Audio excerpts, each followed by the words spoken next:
Segunda de Tesalonicenses capítulo 2 versículo 1 en adelante dice la palabra de nuestro Dios de la siguiente manera: en el nombre precioso de Cristo Jesús.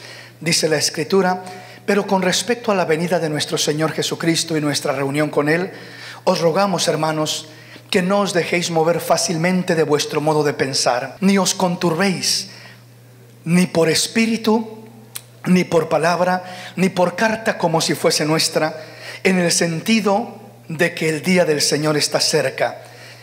Nadie os engañe en ninguna manera, porque no vendrá sin que antes venga la apostasía y se manifieste el hombre de pecado, el hijo de perdición, el cual se opone y se levanta contra todo lo que se llama Dios o es objeto de culto, tanto que se siente en el templo de Dios como Dios, haciéndose pasar por Dios. Nuestro tema de esta mañana, al cual le hemos titulado ¿Cómo identificar la doctrina genuina?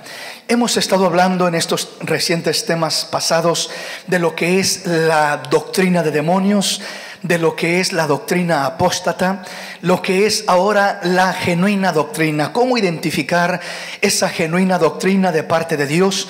¿Dónde comienza a desviarse el hombre, el creyente, a una doctrina falsa, a una doctrina apóstata? Ya que precisamente cuando miramos lo que nos dice la palabra del Señor en Segunda de Tesalonicenses acerca del peligro de dejarnos mover fácilmente de nuestro modo de pensar o conturbarnos por espíritu, por palabra o por carta, dice el apóstol, entendemos que dice el versículo 3: nadie os engañe de ninguna manera, porque el Señor no vendrá sin que antes venga la apostasía. Y la apostasía es cambiar, la apostasía es retroceder, la apostasía es dejar de movernos, dejarnos mover de nuestra forma de pensar, hablando de la sincera fidelidad a Cristo, hablando de nuestra fe genuina y auténtica en nuestro Señor y Salvador Jesús el Cristo. Y dice el apóstol, porque dice no vendrá sin que antes venga la apostasía. Dice: y se manifiesta el hombre de pecado, el hombre de pecado, el hijo de perdición, el cual se opone y se levanta contra todo lo que se llama Dios o es objeto de culto, tanto que se siente en el templo de Dios como Dios, haciéndose pasar por Dios.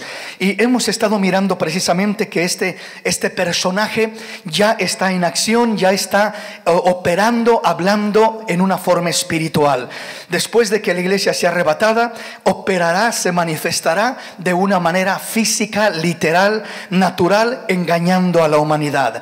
Entonces miramos que este personaje, este espíritu que viene en contra de Dios, este espíritu del anticristo, que es uno de los mayores promotores de la apostasía, ya está operando, ha estado operando desde el tiempo de la iglesia primitiva, pero a como nos acercamos a los últimos tiempos, incrementará su operación, incrementará su fuerza para poder desviar a tantos creyentes de la verdad como más pueda desviar. Y dice que se opone y se levanta contra todo lo que se llama Dios o es objeto de culto. Pero al mismo tiempo no solamente se opone y se levanta contra todo lo que se llama Dios o es objeto de culto, sino dice tanto que se siente en el templo de Dios como Dios, haciéndose pasar por Dios. Entonces entendemos que se opone y se levanta contra todo lo genuino de Dios. Y se levanta presentándose o presentando una falsa doctrina, una falsa enseñanza, haciéndose pasar por Dios, tomando el lugar de Dios, presentando algo falso como si fuera genuino. Ese es el peligro de la apostasía, viniendo a querer estorbar a la iglesia, querer presentar algo falso como si fuera genuino de parte de Dios. Ahí es donde toma lugar la apostasía, donde dice tanto que se siente en el templo de Dios como Dios, haciéndose pasar por Dios.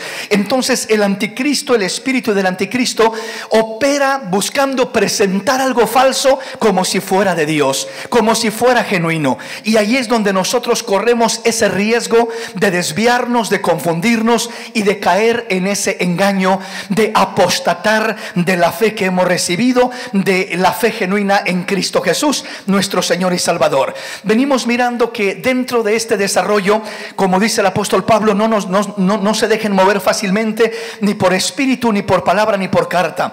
Hablar de no dejarnos mover, dijimos, por palabra o por carta, estamos hablando de no dejarnos mover por falsas doctrinas, falsa educación, filosofías, fábulas, evolución, nueva era, homosexualismo y toda enseñanza que nos desvía de la verdad de Cristo, que nos desvía a vivir de una manera equivocada. Cuando estamos hablando de la doctrina de Cristo, vamos a leer una vez más este pasaje que encontramos en 2 de Juan capítulo 1, versículo 9 al 11, que dice de la siguiente manera: Cualquiera que se extravía y no persevera en la doctrina de Cristo, no tiene a Dios. El que persevera en la doctrina de Cristo, ese sí tiene al Padre y al Hijo. Si alguno viene a vosotros y no trae esta doctrina, no lo recibáis en casa ni le digáis bienvenido, porque el que le dice bienvenido participa en sus malas obras.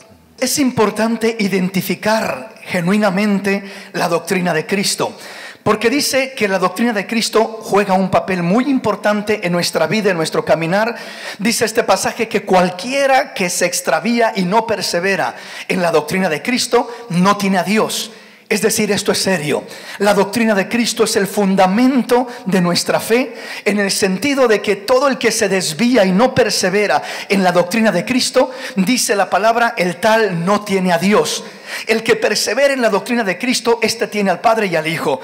Luego agrega: si alguno viene a vosotros y no trae esta doctrina, no le recibáis en casa ni le digáis bienvenido. ¿Por qué razón? Porque el que le dice bienvenido participa en sus malas obras.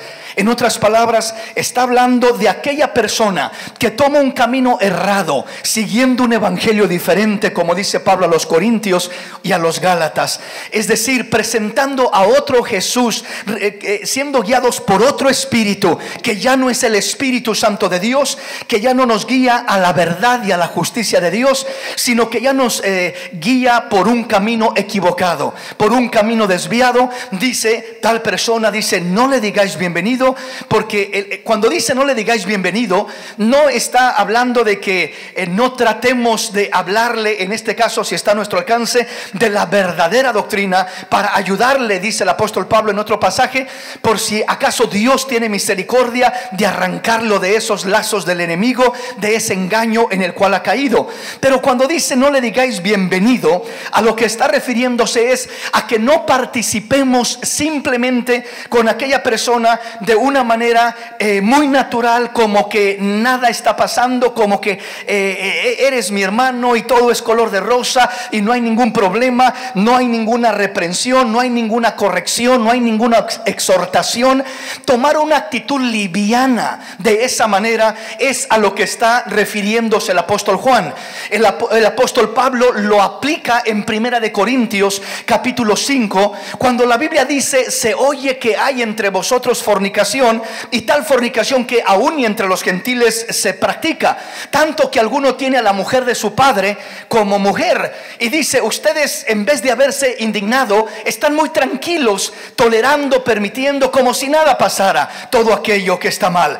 El problema no era solamente que había cometido una falta aquel hombre, sino que estaba practicando el pecado abiertamente, deliberadamente, y nadie estaba haciendo nada porque se corrigiera aquel error. El punto no era simplemente buscar la destrucción de aquella persona, sino buscar la corrección sana y buscar la restauración verdadera de aquella alma. Tenía que arrepentirse, tenía que volverse a Dios. Y en este caso, lo que está mostrando este pasaje, no está diciendo que no le digas bienvenido a alguien que comete una falta, un error o un pecado, y lo reconoce y lo acepta y busca enmendarlo y busca de corazón un arrepentimiento y una restauración. Las personas que buscan, que reconocen primeramente su error y que buscan un arrepentimiento y que buscan volverse a Dios de corazón y restaurar su vida, esas personas no es de desecharlas o rechazarlas, sino es de tenderles la mano y ayudarlas y levantarlas para que sean restaurados para la gloria y la honra del Señor de una manera especial. Ese es el lugar que nos enseña la palabra del Señor. Pero aquella persona o aquellas personas que pueden tomar una actitud arrogante, indiferente, a mí no me digas nada, yo hago lo que yo quiero, ¿quién eres tú para meterte conmigo o decirme lo que yo tengo que hacer? Y no acepta ninguna corrección. Entonces dice la palabra, pues deja al impío en su camino, déjalo, pero no te mezcles con él. ¿Por qué razón? Porque vas a terminar participando de sus malas obras, vas a terminar convirtiéndote en su forma de vivir. Como dicen por ahí, el que anda entre lobos, a aullar se enseña, dice el dicho por ahí, ¿verdad? Entonces parece que es un dicho sin significado, pero hermanos, como dice otro dicho también, dime con quién andas y te diré quién eres. Entonces cuando uno anda en compañía de hombres, mujeres temerosos de Dios, que aman a Dios, que cuando hay una desviación en nuestro caminar, ¿verdad?, vienen con amor a buscar corregirnos, a buscar hacernos ver aquel error, y aquel hombre, aquella mujer igual reconoce su error y busca enmendar su camino. Esa es la compañía que trae bendición a nuestra vida. Esa es la compañía de hombres y mujeres que necesitamos a nuestro alrededor, que necesitamos tomar como genuinos hermanos, como genuinos hijos de Dios, que nos ayudan a mejorar nuestro camino, que nos ayudan con amor y con sabiduría a corregir nuestras malas obras y a ser mejores cristianos a cada día. Pero aquel que en vez de ayudarte te desvía y te aparta, y no seas exagerado, hombre, no seas religioso, mira, nada te va a pasar, vente, dámonos una vueltecita por acá y por allá, hagamos un poquito de aquí y un poquito de allá. Pero hermano, mire, eso no agrada a Dios. No hay problema, mañana nos arrepentimos y nada pasó y nada sucede. Comenzamos a caer en una doctrina liviana, en una doctrina superficial que nos aparta de la verdad de Cristo, de la genuina fidelidad a Cristo. Dice, con tales personas apártate de ellas, pero busca a Cristo con los que de corazón buscan al Señor, aman al Señor, sirven al Señor genuinamente de todo corazón. Ahí céntrate, ahí busca esa bendición. Entonces explico esto para que entendamos la interpretación correcta de lo que dice el apóstol. Si alguno viene a vosotros y no trae esta doctrina, no lo recibáis en casa ni le digáis bienvenido. En el tema anterior hablábamos de lo que es un hijo legítimo y lo que es prácticamente, como le llama la palabra, un bastardo. Hablando del hijo legítimo, dice la palabra, Dios al que ama disciplina, y al que recibe por hijo lo corrige. Todos los hijos de Dios tienen una identidad, son disciplinados y son corregidos, reciben la disciplina y reciben la corrección de parte de Dios que viene a sus vidas, porque esa es la identidad de los hijos de Dios. Pero todo el que rechaza la disciplina, todo el que rechaza la corrección, todo el que dice, yo estoy bien como estoy y a mí me dejas como estoy, punto y aparte, y yo no quiero ninguna corrección, y quién eres tú para corregirme, y etcétera y etcétera.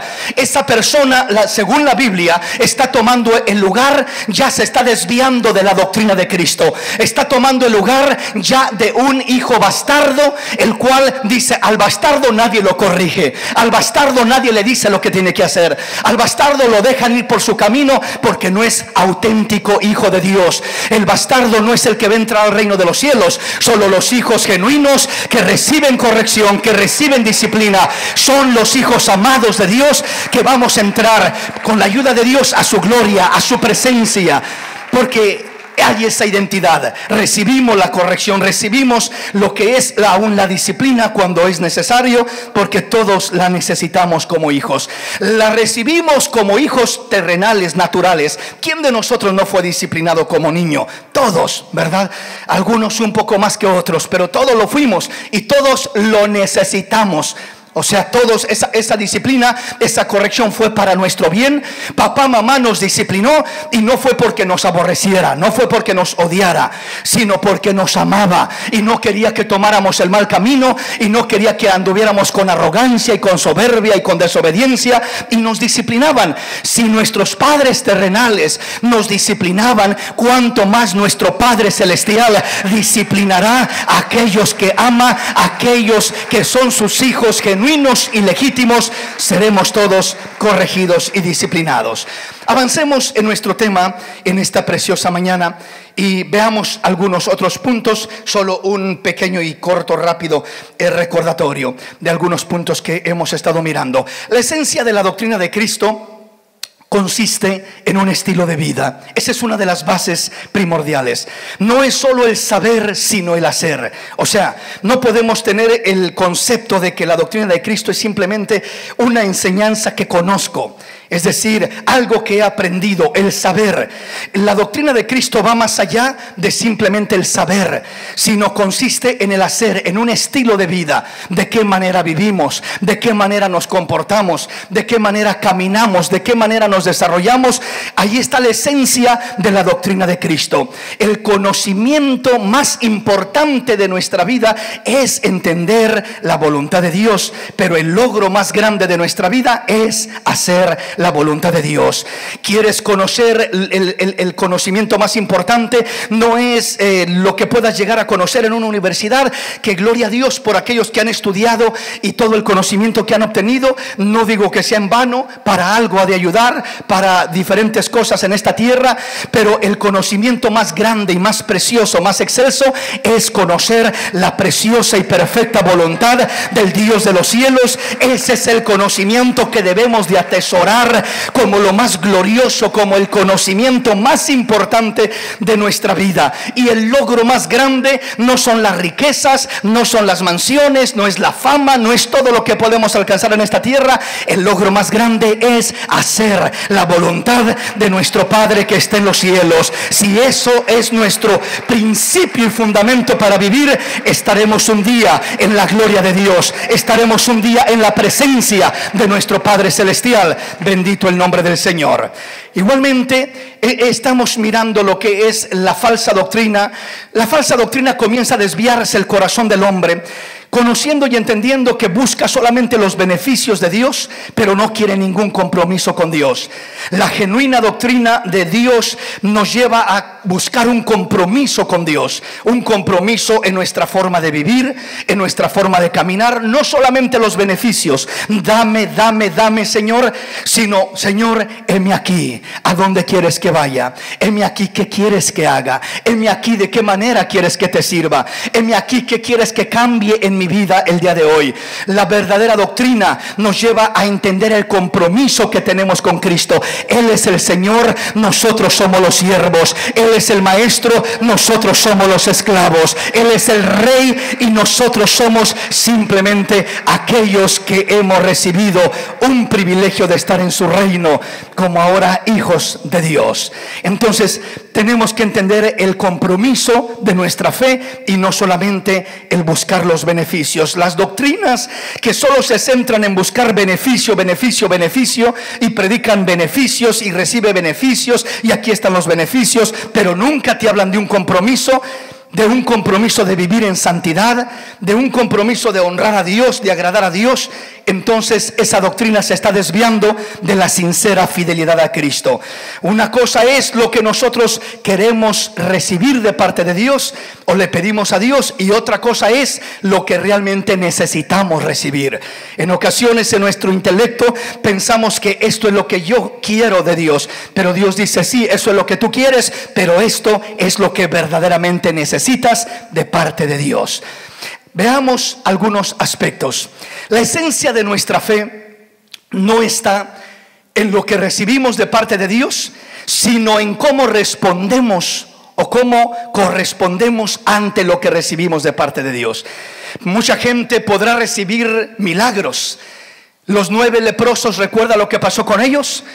Ellos fueron a Jesús: Señor Jesús, por favor, sánanos, sánanos. Recibieron su milagro, 9 de ellos. Bueno, los 10 recibieron su milagro, pero 9 de ellos se fueron a vivir su vida sin acordarse de quién los sanó, sin corresponder, sin compromiso delante de aquel que los sanó. Se fueron a vivir ligeramente su vida libre. Pregunto, ¿acaso aquellos 9 leprosos verdaderamente seguirían a Cristo con fidelidad? Yo creo que no. ¿Por qué digo que no? Porque el Señor pregunta y cuestiona y dice: ¿dónde están los 10? ¿Qué no fueron 10? ¿Dónde están los otros 9? ¿Por qué nomás uno regresó? y es un samaritano de quien menos esperaba, es el que regresó. O sea, los 9 recibieron milagro de sanidad, pero la bendición real, la identidad con la doctrina de Cristo no consiste en lo que recibimos de Dios, sino en cómo correspondemos ante lo que recibimos. Hermano, Cristo me sanó, gloria a Dios, qué bueno, tienes mayor compromiso con Dios, pero el hecho de que te haya sanado no te garantiza entrar al cielo. Hermano, el Señor hizo muchos milagros en mi vida, también con el pueblo de Israel hizo muchos milagros en el desierto, les dio milagro tras milagro tras milagro, y eso no garantizó que entraran a la tierra prometida. De hecho, no entraron sino solamente 2.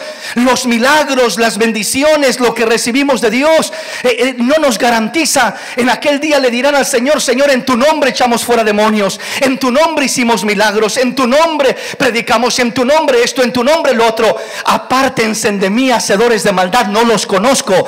No consiste simplemente en lo que recibimos de Dios. Mucha gente recibió milagros de Dios, pero no correspondió a esos milagros. Cada vez que recibes una bendición de Dios, cada vez que recibes un toque de Dios, cada vez que dices: Dios me bendijo, Dios me ministró, Dios me tocó, Dios me dio una bendición especial, te compromete a corresponder, a ser fiel, a amar, a servir, a obedecer, a caminar de la mano del Rey, a volver delante de su presencia y postrarte como aquel leproso agradecido que volvió a su presencia y se postró y le dijo: gracias, Señor, porque me sanaste de mi lepra, gracias, Señor, porque me sanaste de mi pecado.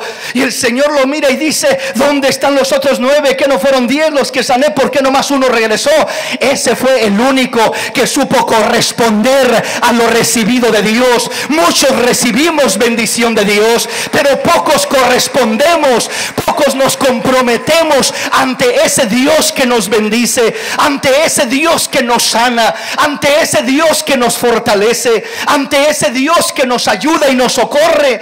Y esa es la importancia más grande, el entender que la doctrina de Cristo nos habla de una correspondencia y no solamente de recibir bendiciones y de decir: gloria a Dios, Dios me ama porque me bendijo, Dios me ama y Dios está de acuerdo con mi estilo de vida porque me tocó y me sanó y hizo un milagro en mi vida. Y eso no es así.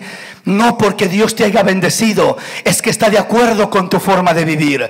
Dios nos bendice porque Él es bueno, porque Él es fiel, porque Él es maravilloso. Dios nos bendice porque su benignidad es grande, su paciencia es grande, su longanimidad es grande. Él nos bendice porque Él es Dios, porque Él así lo decide, pero no siempre porque nosotros lo merezcamos o porque estemos viviendo de una manera conforme a su voluntad. Avancemos en nuestro tema y veamos la esencia de la doctrina de Cristo. Juan capítulo 7, versículo 16 al 18, veamos lo que dice la palabra del Señor. Jesús le respondió y dijo: mi doctrina no es mía, sino de aquel que me envió. El que quiere hacer la voluntad de Dios conocerá si la doctrina es de Dios o si yo hablo por mi propia cuenta. El que habla por su propia cuenta, su propia gloria busca, pero el que busca la gloria del que le envió, este es verdadero y no hay en él injusticia. Jesús está hablando de la doctrina, de su doctrina, y Jesús dice que le respondió y dijo: mi doctrina no es mía, sino de aquel que me envió, o sea, de Dios. Y dice: el que quiere hacer la voluntad de Dios conocerá si la doctrina es de Dios o si yo hablo por mi propia cuenta. Qué hermoso, ¿verdad? Es decir, el que quiere hacer la voluntad de Dios conocerá si la doctrina es de Dios o si hablo por mi propia cuenta. Es decir, una de estas evidencias maravillosas de la genuina doctrina de Cristo está centrada en la voluntad de Dios, hacer la voluntad de Dios. Por eso le decía que cuando hablamos de la doctrina de Cristo, no consiste solo en lo que sabemos, sino en lo que hacemos, el hacer la voluntad de Dios. El que quiere hacer la voluntad de Dios conocerá si la doctrina es de Dios o si yo hablo por mi propia cuenta. Entonces, la doctrina de Cristo se centra en la voluntad de Dios. en hacer la voluntad de Dios. No solamente en recibir bendición, en recibir milagros, en recibir dones, en recibir talentos, en recibir un toque de su espíritu y tantas otras cosas lindas que podemos recibir de Dios.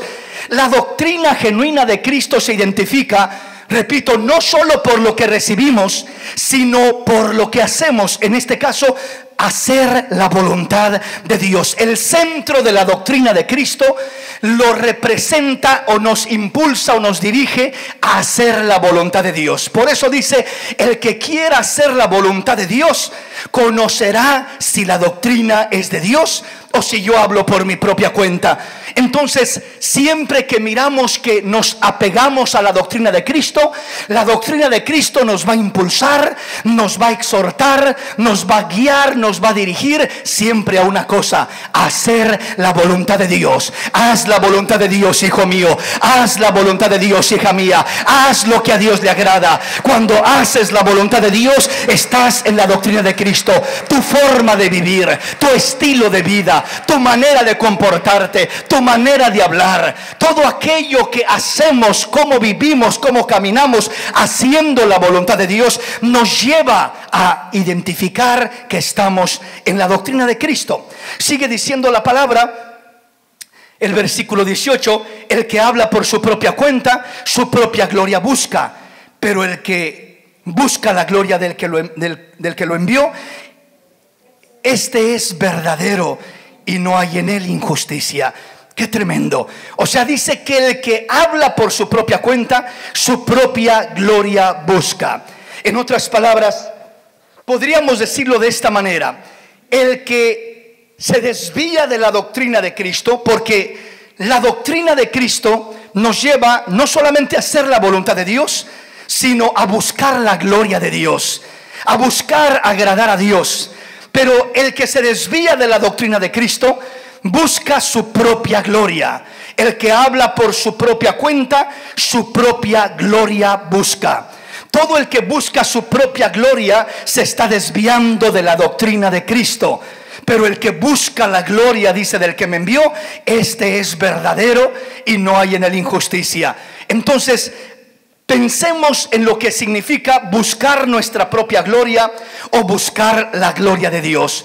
Buscar nuestra propia gloria lo podríamos definir también de esta manera: buscar nuestra propia conveniencia, buscar lo que nosotros queremos y no lo que Dios quiere que busquemos.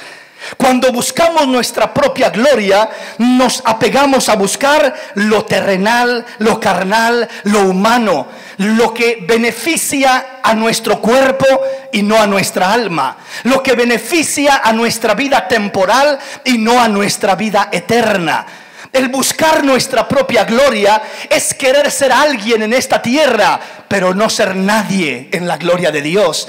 Buscar nuestra propia gloria es querer tener riquezas y tesoros en esta tierra, pero no tener ningún tesoro en la gloria de Dios. Buscar la gloria del que nos envía, del Dios de los cielos, es hacer tesoros primero en el reino de los cielos, aunque no tengas gran cosa en esta tierra. Es pensar primero en lo eterno, aunque en esta tierra lo terrenal y lo temporal no logres grandes cosas, pero lograr cosas grandes en lo eterno, en lo espiritual. Eso es buscar la gloria de Dios, buscar la grandeza de Dios, buscar ganar un alma para la gloria de Dios. Es lo que tiene más valor que alcanzar 1000 tesoros en esta tierra.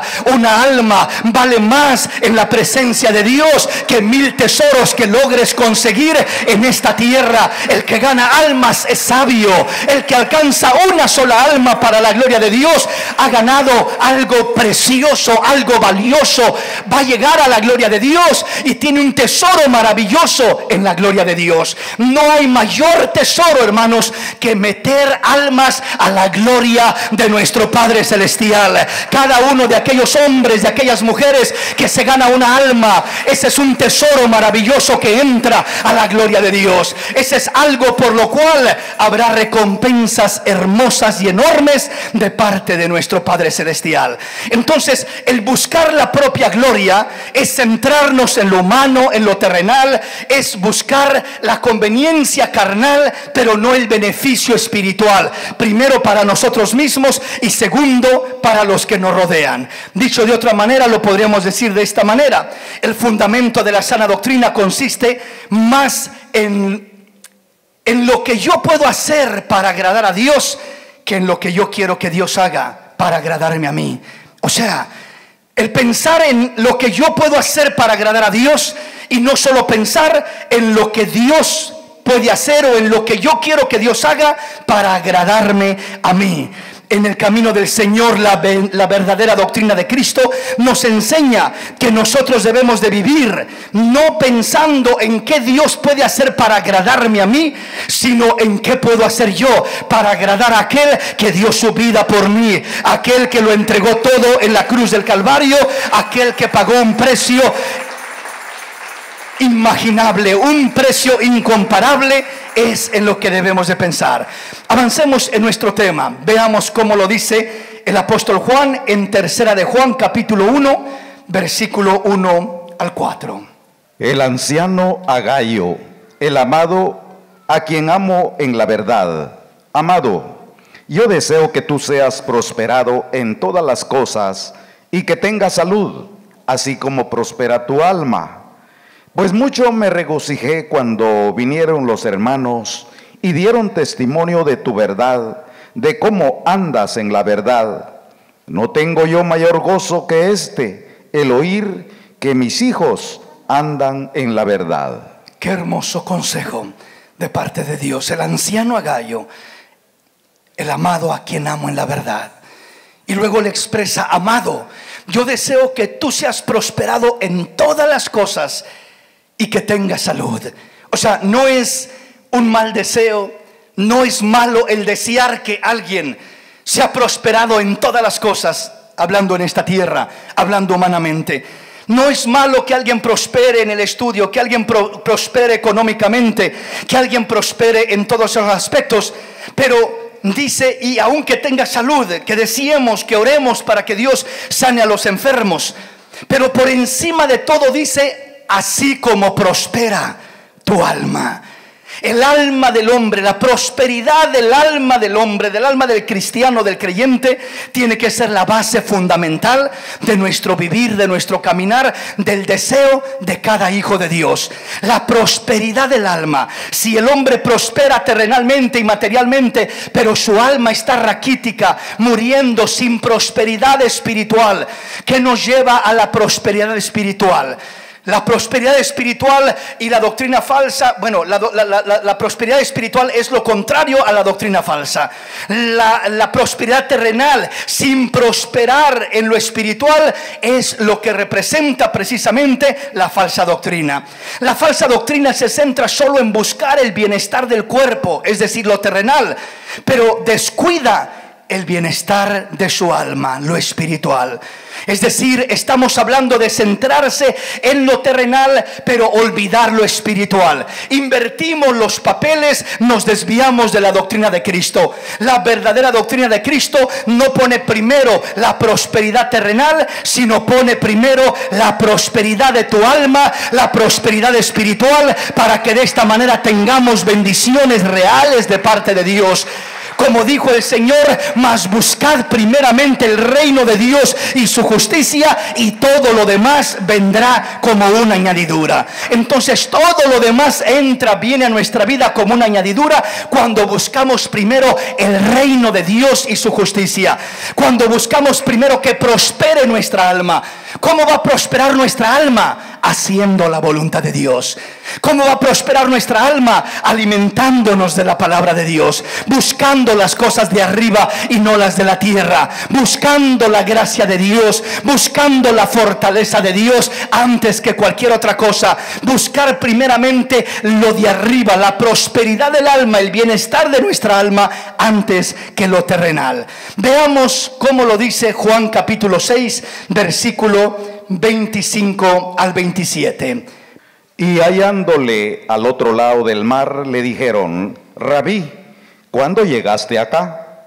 Respondió Jesús y les dijo: de cierto os digo, que me buscáis, no porque habéis visto las señales, sino porque comisteis el pan y os saciasteis. Trabajad no por la comida que perece, sino por la comida que a vida eterna permanece, la cual el Hijo del Hombre os dará, porque a éste señaló Dios el Padre. Aquí nos habla más abiertamente de esa doctrina de Cristo, de ese fundamento. El corazón de esta gente, de estos seguidores de Cristo en el tiempo de Cristo en esta tierra, se estaba desviando su corazón a una falsa doctrina, a un falso concepto, a una falsa forma de seguir a Cristo, de querer servir a Cristo. La palabra de Dios dice que el Señor multiplicó los panes y los peces, hizo un milagro extraordinario alimentando a más de 5,000 personas. De repente el Señor cruza aquel pedazo de mar con sus discípulos y llega a la otra orilla.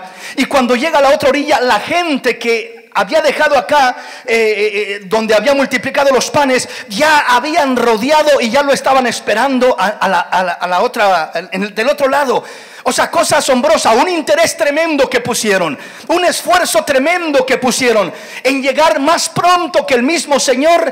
Es decir, le dieron vuelta a aquel lugar y llegaron a la otra orilla antes que el Señor con sus discípulos. Se le adelantaron, por así decirlo. Y cuando llegan allá, dice que le hallaron al otro lado, dice, al otro lado del mar, y le dijeron: Rabí, maestro, ¿cuándo llegaste acá? O sea, Señor, te andábamos buscando, te estábamos esperando. Señor, ¿dónde estabas? Y el Señor, conociendo sus corazones, los reprende en cierto sentido. Y les responde Jesús y les dice: de cierto os digo, que me buscáis no porque habéis visto las señales, sino porque comisteis el pan y os saciasteis. O sea, me buscan no porque creyeron genuinamente en mí, no porque están poniendo su mirada en lo espiritual, en lo eterno, en lo que realmente vale, sino porque comieron el pan terrenal y se saciaron. Y luego les da el consejo: trabajad no por la comida que perece, sino por la comida que a vida eterna permanece. Aleluya. Esa comida espiritual, esa comida celestial, esa comida gloriosa que sacia el alma, que llena el corazón, que llena el vacío, que transforma la vida del hombre. Dice: trabajen por eso. Es decir, el hombre en esta vida siempre trabaja por algo, por conseguir lo que quiere, por conseguir lo que le gusta, por conseguir lo que le agrada, por conseguir lo que piensa que le puede traer felicidad y satisfacción. Esto puede ser un trabajo, esto puede ser una carrera, esto puede ser un carro, esto puede ser una casa, esto puede ser un negocio, esto puede ser fama, esto puede ser riquezas, diferentes cosas que el hombre busca y trabaja y se esfuerza y se desvela y se sacrifica. Y gloria a Dios, no es malo el trabajar por algo, por querer tener algo en esta tierra, no es malo. Lo malo es tener invertido los papeles. El trabajar fuertemente y esforzarnos fuertemente por lo terrenal, por algo terrenal, y tener descuidado lo espiritual. Hermanos, el Señor dijo: no trabajen tanto por lo terrenal, porque un día se van a despedir de ello. No trabajen tanto por tener riquezas, porque les salen alas y vuelan cuando menos lo acuerdas y te quedas sin nada. No trabajes tanto por almacenar en esta tierra, porque un día vas a partir de esta tierra y ni un puño de tierra te vas a llevar de esta tierra. Pero trabaja por lo eterno, trabaja por lo que satisface verdaderamente el alma, el corazón. Trabaja por lo que vale, trabaja por lo eterno que Dios tiene para ti, por lo espiritual. Entonces, el hablar de la identidad de la doctrina de Cristo es poner la mirada primeramente en lo eterno antes que en lo temporal. Trabajar primeramente por lo eterno antes que por lo terrenal. Todo el hombre, el cristiano, que comienza a poner su mirada más en lo terrenal que en lo eterno, a esforzarse más por lo terrenal que por lo eterno, a almacenar más lo terrenal que lo eterno, está desviándose su corazón de la doctrina de Cristo. El consejo de Cristo es: no trabajen tanto, o sea, que el enfoque principal no sea trabajar por lo terrenal, sino que sea trabajar por lo espiritual, por lo que perdura, el pan que a vida eterna permanece, las cosas eternas de Dios, las cosas que valen la pena, las cosas que perduran por una eternidad. Dijo el apóstol Juan en primera de Juan capítulo 2 versículo 15: no améis al mundo ni las cosas que hay en el mundo, porque los deseos de la carne, los deseos de los ojos y la vanagloria de la vida se pasan, pero el que hace la voluntad de Dios permanece para siempre, permanece por una eternidad. Trabajar por lo eterno es el enfoque de la doctrina de Cristo, es la identidad real de la doctrina de Cristo, es el fundamento de la doctrina de Cristo. La doctrina de Cristo nos levanta nuestra mirada arriba, a lo alto. Poned la mira en las cosas de arriba y no en las de la tierra, porque habéis muerto y vuestra vida está escondida con Cristo en Dios. Pon la mira en lo que vale, pon la mira en lo que realmente tiene valor, pon la mira en lo eterno, pon la mira en lo espiritual, pon la mira y almacena tesoros y logra algo y haz algo para la gloria de Dios y no para tu propia gloria.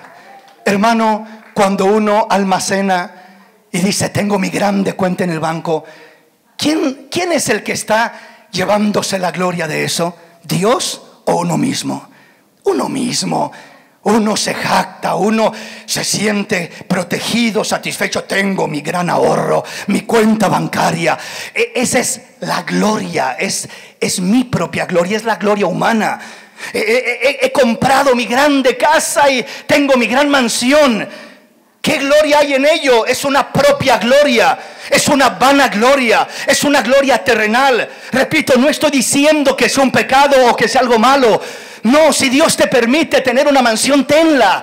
Pero que no tengas solamente una mansión en esta tierra, que primero tengas una mansión en el reino de los cielos, que primero tengas tesoros en el reino de los cielos, que primero tengas la bendición real, las cosas eternas como tu fundamento, y lo que tengas terrenal solo será una añadidura de parte de Dios, solo será un extra, no tu fundamento. No será para lo que vives y por lo que vives, para lo que vives y por quien vives será Cristo Jesús, el Rey de Reyes, el Señor de Señores. Él será tu razón de vivir, Él será tu razón de existir, Él será el que poseerá tu corazón. ¿Sí me explico? Entonces, cuando hablamos de las cosas terrenales, lo que logramos hacer, logré esto, logré lo otro, logré aquí, logré allá, esa es mi propia gloria. Y la doctrina de Cristo no consiste en buscar mi propia gloria, sino en buscar la gloria de Dios, la gloria de mi Padre Celestial. Y la única manera de buscar la gloria de mi Padre Celestial es buscando, repito, no lo temporal, sino lo eterno. No lo material, sino lo espiritual. No lo pasajero, sino lo perdurable. No lo vano que aparentemente parece que satisface, pero en verdad no satisface, porque nada de este mundo satisface verdaderamente. Las riquezas, los bienes y todo lo que pueden obtener no trae verdadera satisfacción. Lo que trae verdadera satisfacción es la gracia de Dios, es el amor de Cristo, es la vida espiritual de Dios, es la presencia de Dios. Todo lo espiritual es lo que sacia. Y es a donde debemos de estar preparándonos, es donde debemos de estar almacenando. Ese es el centro, la identidad de la doctrina de Cristo. Poner la mira en lo eterno y no en lo terrenal. Poner la mira en lo de Dios, en lo espiritual y no en lo temporal. Avancemos un poquito en nuestro tema. Querer servir a Cristo solo por conveniencia terrenal es apartarnos de la verdadera doctrina de Cristo.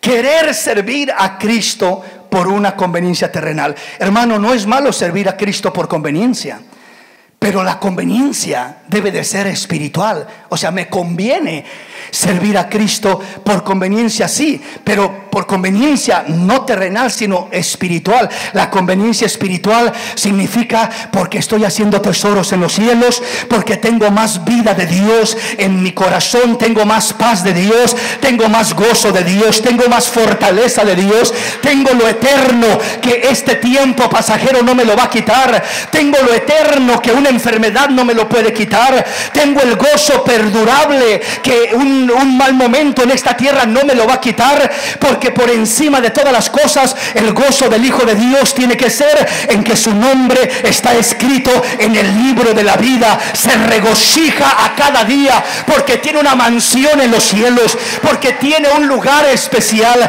porque su nombre está escrito en los cielos, porque tenemos una reservación en los cielos. Aleluya. Ya tenemos una reservación esperándonos en la gloria de Dios. Aleluya. Al momento que cerramos los ojos en esta tierra, hay un nombre escrito en el libro de la vida, y el Señor solo te dirá: pasa al gozo de tu Señor, siervo mío, por cuanto en lo poco fuiste fiel, en lo mucho te pondré. Ese es el día glorioso, ese es el día esperado, anhelado, ese es el día para el que todos debemos de prepararnos.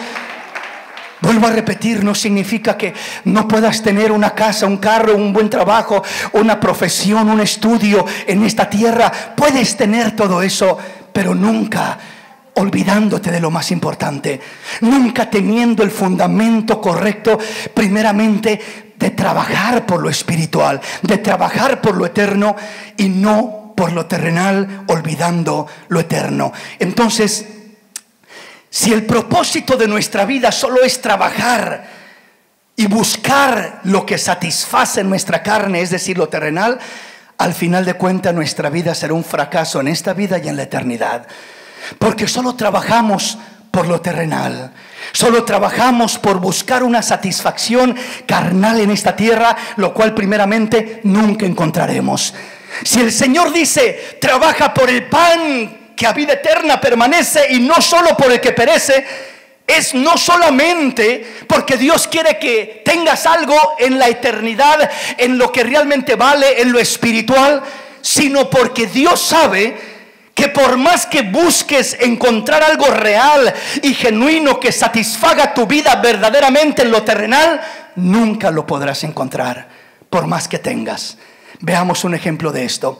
Isaías capítulo 55, versículo 1 al 3. Oiga lo que dice la palabra. A todos los sedientos, venid a las aguas, y los que no tienen dinero, venid, comprad y comed. Venid, comprad sin dinero y sin precio vino y leche. ¿Por qué gastáis el dinero en lo que no es pan, y vuestro trabajo en lo que no sacia? Oídme atentamente y comed el bien, y se deleitará vuestra alma con grosura. Inclinad vuestro oído y venid a mí. Oíd y vivirá vuestra alma, y haré con vosotros pacto eterno, las misericordias firmes a David. El versículo 1 nos hace una invitación primeramente a todos los sedientos. Alguien está sediento, no está hablando de sed natural obviamente, está hablando de la sed del alma, de la necesidad del hombre real, de que tiene sed, tiene necesidad de satisfacer esa alma agobiada, angustiada por problemas, esa alma cansada de buscar algo real en este mundo y no encontrarlo, algo que satisfaga verdaderamente y no encuentra. Busca por aquí y busca por allá. Dice Jeremías: cavan cisternas rotas que no retienen el agua y abandonan la fuente de agua viva. Dice el profeta que realmente el hombre se desvía buscando algo donde no lo hay, y donde verdaderamente está la fuente de agua de vida, ahí no busca el hombre verdaderamente. Por eso el consejo y la invitación de Dios es: a todos los sedientos, venid a las aguas, y a los que no tienen dinero, venid, comprad y comed. Venid, comprad sin dinero y sin precio vino y leche. No está hablando de lo terrenal, está hablando de lo espiritual. Dice: vengan los sedientos, ricos vengan a las aguas, y los que no tienen dinero no se sienten dignos, no se sienten merecedores, no tienen con qué comprar. Dicen: es que yo no merezco, es que yo no tengo méritos, no tengo esto, no tengo lo otro. Dice: vengan y compren, vengan y coman sin dinero, sin precio, vino y leche, y se deleitará vuestra alma con grosuras, con bendiciones hermosas y maravillosas de parte de Dios. Bendito el nombre del Señor. Pero el versículo 2 me llama la atención, que dice: ¿por qué gastáis el dinero en lo que no es pan, y vuestro trabajo en lo que no sacia? Oídme atentamente y comed el bien, y se deleitará vuestra alma con grosuras. Esta es la pregunta de Dios para el hombre. ¿Por qué gastáis el dinero en lo que no es pan, y vuestro trabajo en lo que no sacia? ¿Por qué decía el Señor Jesús en Juan directamente: no trabajen por el pan que perece, trabajen por el pan que a vida eterna permanece? Dicho ahora por Isaías, complementando lo que decía Juan, lo podemos entender de esta manera. Está diciendo Dios en Isaías: ¿por qué gastan su dinero en lo que no es pan? O sea, veo que trabajan, veo que gastan su dinero, gastan su tiempo, gastan su esfuerzo, gastan, se sacrifican, buscando conseguir, buscando comprar lo que no es pan, lo que no llena el alma, lo que no satisface. Buscan comprar placeres, buscan comprar lujos, buscan comprar deleites, buscan satisfacer, como si eso fuera un pan que fuera a llenar su alma. Dice: no busquen trabajar. ¿Por qué buscan gastar su dinero en lo que no es pan? Nada de esta tierra es pan verdadero, satisface verdaderamente. Solamente lo eterno que Dios nos ofrece es el pan verdadero. Es lo que llena, es lo que satisface, es lo que trae gozo y alegría y bendición, y te hace vivir una vida plena con lo poco o con lo mucho material que tengas. Pero vivirás una vida plena si aprendes a gastar tu dinero, tu tiempo, tu esfuerzo en lo que realmente es pan, en lo que realmente es el pan que permanece para siempre, como dijo el Señor Jesús. No gasten, dijo el Señor, no trabajen por el pan que perece, trabajen por el pan que a vida eterna permanece. Aquello que es real, aquello que es eterno, a vida eterna permanece. No se acaba en una semana, no dura un par de meses, sino a vida eterna permanece. Oiga, hermano, uno se esfuerza y se sacrifica gasta su dinero y compra un carro del año. Cuando compra el carro del año, anda uno como con juguete nuevo, ¿verdad? Todo contento, que no puede ni dormir porque su carro. Pero ¿cuánto le dura ese gozo? Hermano, la verdad es de que eso se pasa más pronto de lo que uno quiere, de lo que uno desea. Y ya le hicieron un rayón por aquí, y ya le dieron un golpe por acá, y ya se está envejeciendo, y ya salieron modelos nuevos, y ya no me gusta, y ya quisiera algo mejor, y ya se me fue el gozo de aquel carro que tenía, o que compré, o que adquirí. ¿Qué quiere decir eso? Me duró un ratito solamente. Lo terrenal solo aparentemente sacia por un momento, pero lo eterno sacia completamente, permanentemente. Te sacia hoy, te sacia mañana. El gozo que siento yo, el mundo no me lo dio, y como no me lo dio, no me lo puede quitar. Ese gozo perdura, ese gozo permanece, y ese gozo satisface verdaderamente. Por eso Dios dice: ¿por qué gastáis el dinero en lo que no es pan, y vuestro trabajo en lo que no sacia? O sea, trabajan, gastan, se esfuerzan, se sacrifican, pero por lo que no sacia. Al último terminan igual de insatisfechos, dice Dios.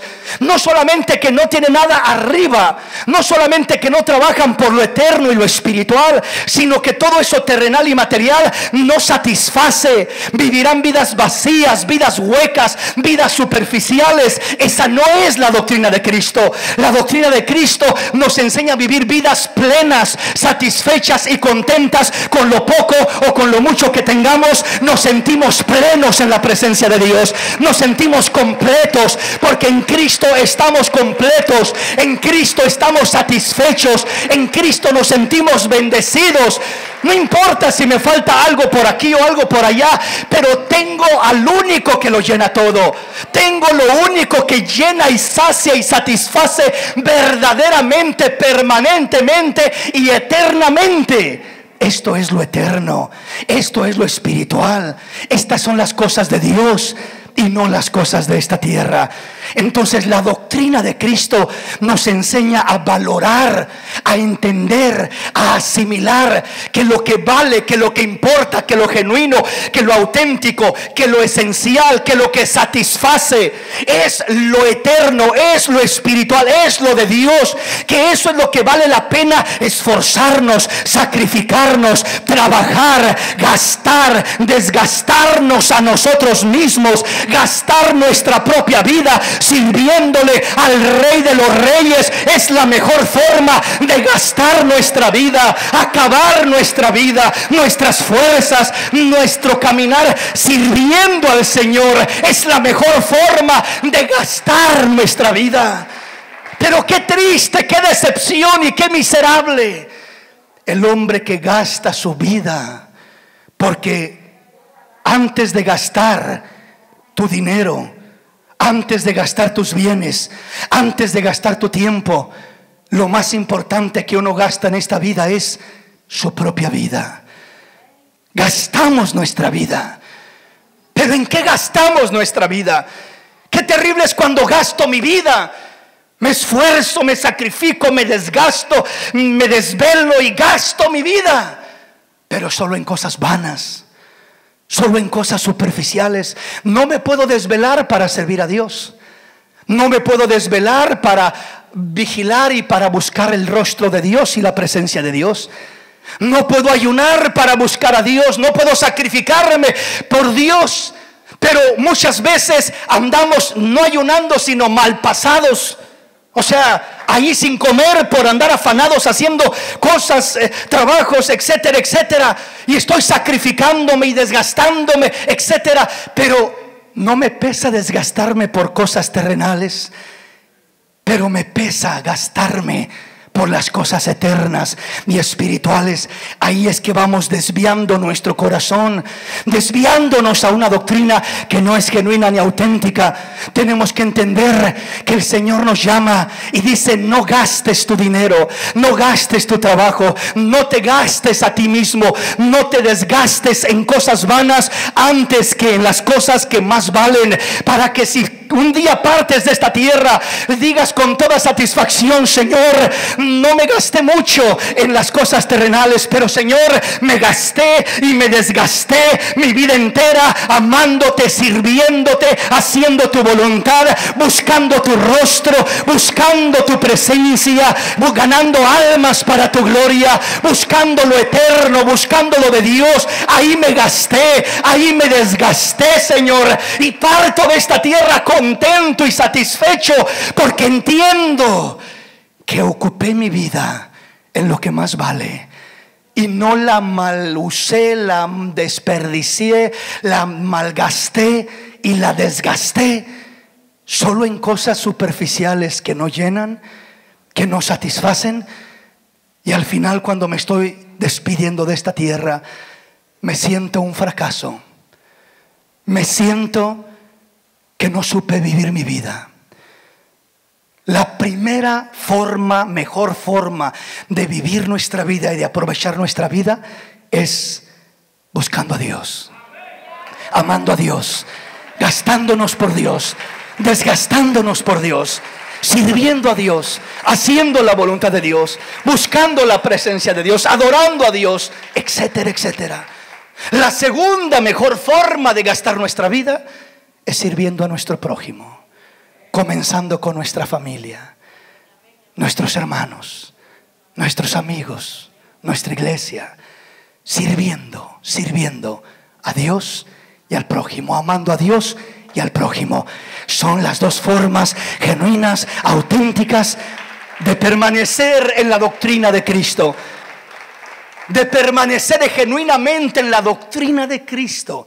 Porque la doctrina de Cristo, vuelvo a repetir, nos inclina, nos enfoca en lo eterno, en lo espiritual, en lo que vale, en trabajar por ser personas más amorosas, por ser personas más amables, por ser personas más pacientes, por ser personas más obedientes. Trabajar por esas cosas que valen. Esas cosas valen. Esas cosas traen un fruto y una satisfacción maravillosa a nuestra vida y a los que nos rodean. Y si logramos esa bendición, nos sentiremos satisfechos, plenos, bendecidos en esta tierra, con abundancia o con escasez material. Eso ya Dios determinará. Aquí me detengo, hermanos, el tiempo nos ha avanzado, se nos ha ido, y ya continuaremos con este tema.